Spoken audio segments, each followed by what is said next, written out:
মাজুলীৰ যুগুনিধাৰী যি চিগামথাউৰি আছিলে চিগামথাউৰি পৰিদৰ্শন কৰিবলৈ মুখ্যমন্ত্ৰীগৰাকী আহিছিলে হাজাৰ হাজাৰ লোক তাৰ মাজতে এগৰাকী কণমানি চকুত পৰিল মুখ্যমন্ত্ৰীগৰাকী এই কণমানিজনীক সুধিলে যে তোমাৰ কাণখনত কি হৈছে আৰু কণমানিজনীৰ লগত আছিলে তেওঁৰ বাইক মুখ্যমন্ত্ৰীগৰাকীক চাবলৈ গৈছিলে দুইগৰাকী কণমানিয়ে মুখ্যমন্ত্ৰীগৰাকীৰ দৃষ্টি পৰাত এই কাণখনত দৃষ্টি পৰিলে মুখ্যমন্ত্ৰীগৰাকী আৰু তাৰ পাছত বাইকক সুধিলে যে কি হৈছিলে কোৱাচোন মুখ্যমন্ত্ৰীগৰাকী কি ক'লে তাই নামটো সুধিলে মোকো সুধিলে তাৰ পিছত তাই নামটো সুধিলে তাই কাণখনত ছাৰৰ চকু পৰিলে চকু পৰাত ছাৰে সুধিলে এই কাণখন অপাৰেশ্যন কৰিব পৰা হ'ব তোমালোকে গৈছানে তাৰপিছত মই ক'লো ছাৰ এবাৰ গৈছিলে কিন্তু তাৰপিছত অলপ পিছত কৰিব ক'লে কাৰণে আৰু তাৰপিছত যাবলৈ লওঁতে অলপ আৰ্থিকো সমস্যা হ'ল ঘৰৰ কিছুমান মানে অলপ বিপদৰ অসুবিধা হ'ল তাৰপিছত ছাৰে ক'লো ছাৰ আপুনি যদি সহায় কৰে পুনৰ তেওঁলোক যাব তেতিয়া ছাৰে ক'লে ঠিক আছে তোমাৰ তাইৰ নামটো আৰু দেউতাকৰ নাম আৰু ঘৰ ক'ত সেইটো দিব ক'লে ছাৰক দিলোঁ ছাৰে লৈ গৈছে এড্ৰেছটো আৰু তুমি ভাল লাগিছে কথা পাতিলা ভাল লাগিছে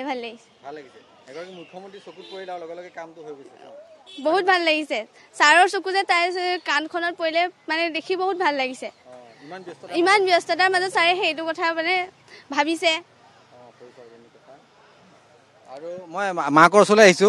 আপোনাৰ ছোৱালী আছিলে হয় মোৰ ছোৱালী আৰু এহেঁত দুজনী মুখ্যমন্ত্ৰীক চাবলৈ গৈছিলে নহয় চাবলৈ গৈছিলে সমস্যাটো জন্মৰ পৰা এটাই আমি গৈছিলোঁ এবাৰ ডিব্ৰুগড়লৈ যোৰহাটলৈও গৈছিলোঁ এবছৰতে গৈছিলোঁ তাৰপিছত তেতিয়া চাই পেলাই মানে ক'লে 5 বছৰৰ পাছত অহা কথা এতিয়া তাই এতিয়া 7 বছৰ 7 মাহেই হৈ গ'ল আমি এতিয়া নিজৰ মানে পইচা পাতিৰ কাৰণে অলপ মাজতে অসুবিধাও হৈ গ'ল সেইকাৰণে আমি যাবলৈ সাহস কৰা নাছিলোঁ এতিয়া ভাল লাগিছে মানে ছাৰে ইমান মানে ব্যস্ততাৰ মাজতো তাই যে কাণখনত চকু পৰিলে এইটো কথা কৈ থৈ গ'ল সঁচাকৈ বহুত ভাল লাগিছে আমাৰ নিজে এড্ৰেছ নিজে লৈ গৈছে তাইক সুধি পেলাই ভাল লাগিছে বৰ গুৰুত্বপূৰ্ণ কথা যে মুখ্যমন্ত্ৰীগৰাকীয়ে কণমানি দুজনীক দেখিলে আৰু এই সৰু কণমানিজনীৰ কাণখনত চকু পৰিলে কিবা এটা বইলৰ নিচিনা হৈ আছে জন্মলগ্নৰ পৰা হৈ আছে আৰু কণমানিজনীৰ লগত গৈছিলে তেওঁ বাইক গৈছিলে অৰ্থাৎ এই মোমায়েকৰ ছোৱালী এইজনী আৰু এইগৰাকী আৰু খুব তেওঁ গুৰুত্ব সহকাৰে লৈছে বিষয়টো আৰু কণমানিজনীৰ নাম লৈ গৈছে কণমানিজনীৰ ঠিকনা লৈ গৈছে মুখ্যমন্ত্ৰীগৰাকীয়ে নিজৰ মোবাইলত তেওঁ আৰু খুব সোনকালে তেওঁক চিকিৎসা প্ৰদান কৰা হ'ব বুলি আশ্বাস দিছে মুখ্যমন্ত্ৰীগৰাকীয়ে